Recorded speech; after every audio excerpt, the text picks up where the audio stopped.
Morning student. आज हम लोग जो है सेट में आगे बढ़ेंगे। जो चैप्टर हमने स्टार्ट किया था सेट, अब इसी में थोड़ा बहुत और हम आगे सीखने की कोशिश करेंगे। लास्ट क्लास में आपने पढ़ा कि सेट क्या होता है, सेट को रिप्रेजेंट कैसे करते हैं। आज की क्लास में हम बताएंगे आपको सेट कितने टाइप का होता है। टाइप्स ऑफ सेट पे डिस्कस किया जाएगा। तो पहले टाइप्स ऑफ सेट के जानने से पहले लास्ट क्लास में जो है एक चीज छूट गई थी, तो थोड़ा सा बच्चों को कंफ्यूजन था, तो उसको मैं एक साइन था उसके बारे में बताना चाहता हूँ। एग्जाम्पल के लिए जैसे a इज इक्वल टू 1 2 3 4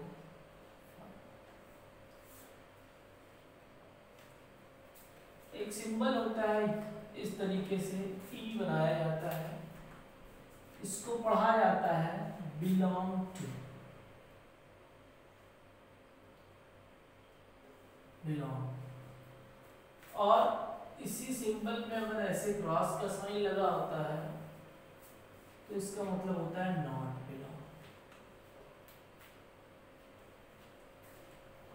अब इसका यूज जो है किसी भी एलिमेंट को सेट के अंदर है कि नहीं है उससे मालूम। जैसे इस पर्टिकुलर सेट ए की बात करें तो इसमें 1 बिलोंग कर रहा है तो इसको ऐसे लिखा जा सकता है, 3 बिलोंग कर रहा है तो इसको ऐसे लिखा जा सकता है, 5 भी बिलोंग कर रहा है तो इसको ऐसे लिखा जा सकता है। लेकिन इसमें 6 बिलोंग नहीं कर रहा है तो जैसे 6 ऐसे नॉट बिलोंग टू। बस इस तरीके से सेट के एलिमेंट इस पर्टिकुलर सेट से लाई कर रहे हैं, उसमें है कि नहीं है। ये सिंबल का मतलब होता है बिलोंग करना या लाई करना, ये इसको रिप्रेजेंट करता है। ठीक है, अब आइए हम लोग आते हैं टाइप्स ऑफ सेट में। टाइप्स ऑफ सेट में आपको सबसे पहले जानना है एम्प्टी सेट।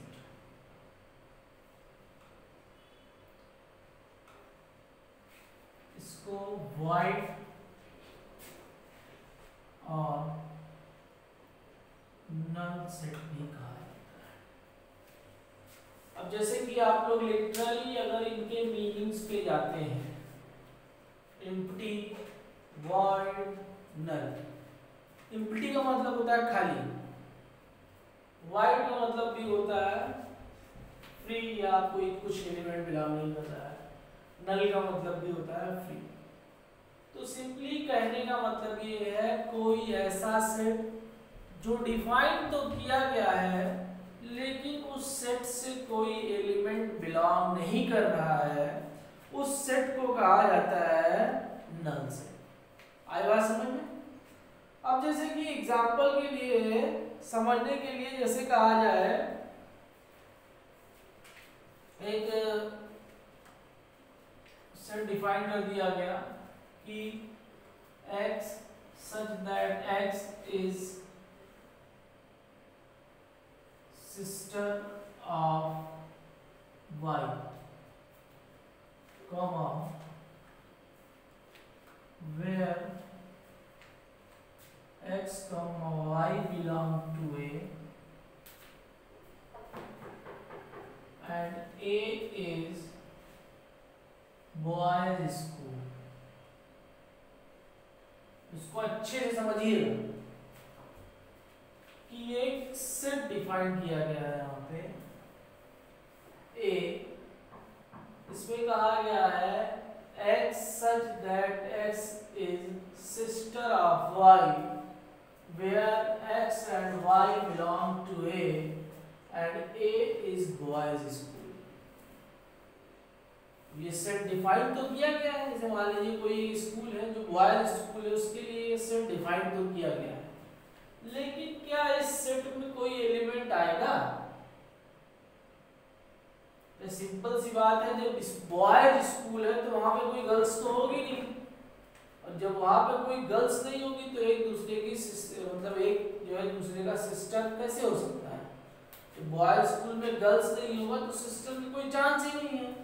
यानी कि इस सेट को डिफाइन तो किया गया है, लेकिन इस सेट के डिफिनीशन के अकॉर्डिंग इसमें जो एलिमेंट्स आएंगे वो एक भी एलिमेंट नहीं है, तो इसलिए इस सेट को कहा जाता है नल सेट।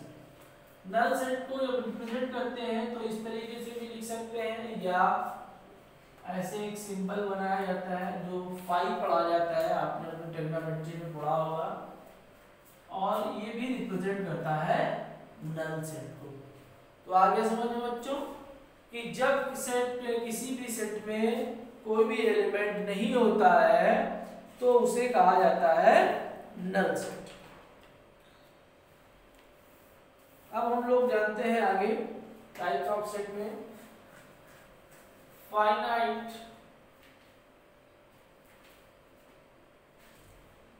और इनफाइनाइट सेट।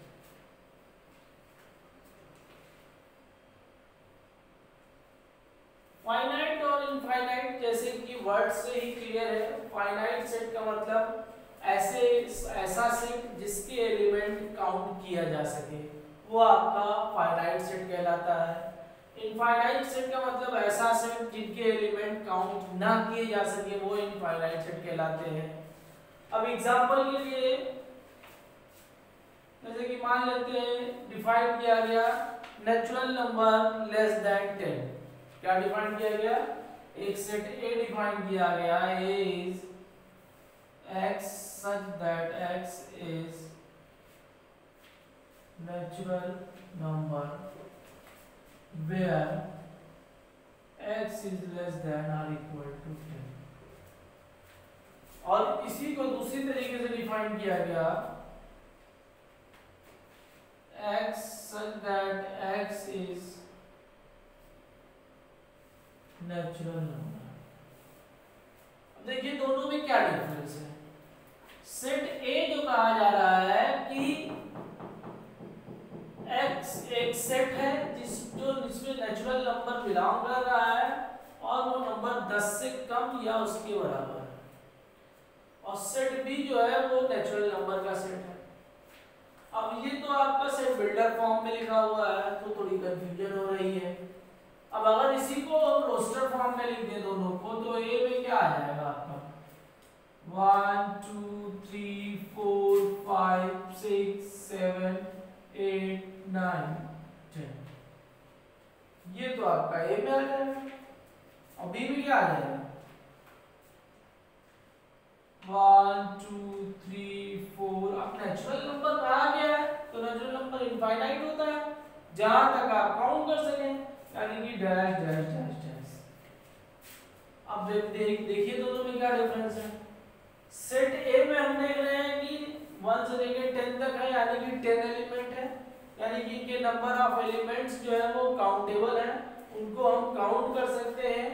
तो ए क्या हो जाएगा आपका फाइनाइट सेट हो जाएगा। बी क्या है आपका, इसमें 1 2 3 4 dash dash dash and so on, मतलब जहां तक आप गिन सके इनफाइनाइट है, मतलब कोई फिक्स एलिमेंट इसमें नहीं है, तो ये आपका क्या हो जाएगा इनफाइनाइट सेट हो जाएगा। तो इस तरीके से फाइनाइट सेट और इनफाइनाइट सेट होते हैं। क्लियर? अब जो है नेक्स्ट जो होता है वो आपका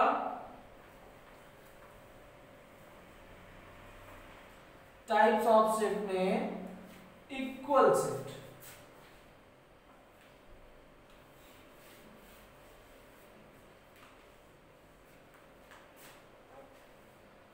अब जैसे मान लीजिए दो सेट डिफाइन किया गया है ए और बी,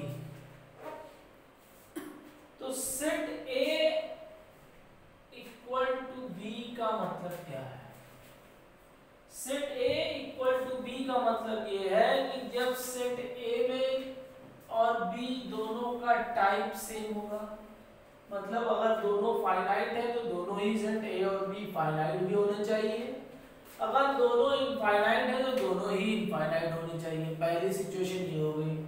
दूसरी सिचुएशन ये हो गई कि जितने एलिमेंट ए में है उतने ही एलिमेंट बी में होने चाहिए, और तीसरी सिचुएशन ये हो गई जो एलिमेंट ए में है वही एलिमेंट बी में होने चाहिए, तब दोनों दोनों सेट इक्वल कहलाता है। सिंपल सा कहने का मतलब ये है कि जब दोनों सेट के एलिमेंट्स, नंबर ऑफ एलिमेंट्स और एलिमेंट्स दोनों चीजें इक्वल होंगी तो वो आपका जो है इक्वल सेट कहलाएगा।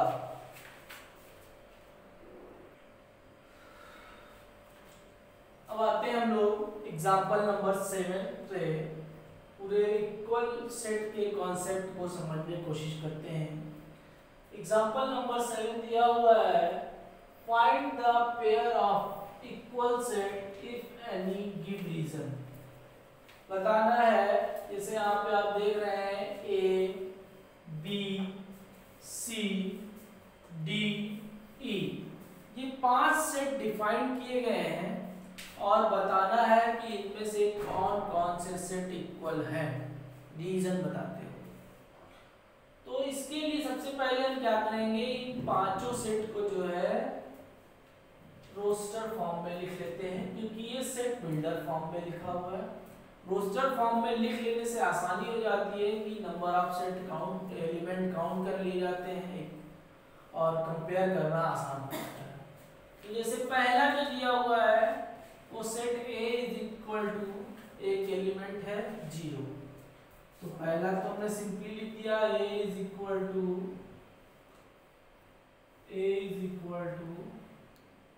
0। अब दूसरा देखिए क्या दिया हुआ B में कहा जा रहा है कि x such that x is greater than 15 and x is less than 5। x एक ऐसा नंबर है जो 15 से बड़ा है और 5 से छोटा है। तो क्या ऐसा पॉसिबल है कि कोई नंबर जो है 15 से बड़ा हो जाए और 5 से छोटा हो जाए? यानी कि ये किस टाइप का सेट होगा, एम्प्टी सेट, यानी कि नल सेट, इसमें कोई भी एलिमेंट नहीं होगा। तो बी आपका ऐसे ही सिंपली लिख दिया जाएगा, इसमें कुछ नहीं है। अब तीसरा क्या है आपका सी, x such that x minus 5 is equal to 0। तो ये आपका एक इक्वेशन दे दिया गया है, इसका सॉल्यूशन है। तो x minus 5 is equal to 0, यानी कि x is equal to 5। तो कैसा सेट हो जाएगा जिसमें 5 है? तो c की वैल्यू आपकी ये हो गई। अब d पे आते हैं, d is equal to x such that x square is equal to 25। तो क्या होता है, x की वैल्यू जो है वो क्या हो जाएगी, प्लस माइनस 5, क्योंकि प्लस 5 का स्क्वायर भी 25 होगा और माइनस 5 का भी स्क्वायर 25 होगा। यानी कि सेट डी में जो नंबर ऑफ एलिमेंट आ जाएंगे वो -5 एंड 5 हो जाएगा। अब आता है ई वाला। ई दिया हुआ है x such that x is a integral positive root of the equation x square minus 2x minus 10 is equal to 0। अब यहाँ पे क्या लिख रहे हैं कि जो है एक क्वाड्रेटिक इक्वेशन दिया हुआ है, इस क्वाड्रेटिक इक्वेशन को पहले सॉल्व करना है। तो जब हम इसको सॉल्व करेंगे, x square minus 2x minus 15, मिलकर स्प्लिट करके सॉल्व कर देते हैं, यानी कि x square minus 5x plus 3x minus 15 is equal to 0, यानी कि x minus 5 plus 3x minus 5, यानी कि x minus 5 x plus 3 is equal to 0 और x is equal to 5 minus 3। अब क्या देख रहे हैं हम यहाँ पे, x की दो वैल्यू आ रही हैं 5 और -3, लेकिन लेना क्या है हमें, सिर्फ पॉजिटिव रूट लेना है, यानी कि e जो हो जाएगा आपका वो हो जाएगा 5। अब हम कंपेयर करते हैं कि कौन सा इक्वल दिख रहा है। तो a में 0 है, किसी और में 0 दिख नहीं रहा है, यानी कि a जो है वो किसी के इक्वल नहीं है। तो तो क्या हो जाएगा, A is not equal to B, not equal to C, not equal to D, not equal to E. A किसी के इक्वल नहीं है। बी पे आते हैं। बी नल सेट है, यहाँ पे कोई नल सेट नहीं, यानी कि बी भी किसी के इक्वल नहीं होगा। सी पे आते हैं, सी में 5 है, डी में -5 और 5 है, ई में 5 है। तो हम क्या देख रहे हैं, सी और ई ऐसा सेट है जिनमें दोनों में नंबर ऑफ एलिमेंट भी 1 1 है और दोनों एलिमेंट सेम है 5 5, यानी कि C इक्वल टू ई हो जाएगा। बस यही चेक करना था हमें कि कौन सा पेयर जो है वो इक्वल है। तो ऐसे क्वेश्चन अगर आपके पास आते हैं तो आप पहले उन्हें हमेशा पहले रोस्टर फॉर्म में बना लीजिए। अगर रोस्टर फॉर्म में आपने कर लिया तो उसके हेल्प से करना आसान हो जाएगा। अब इसके बेसिस पे जो है आप लोग एक्सरसाइज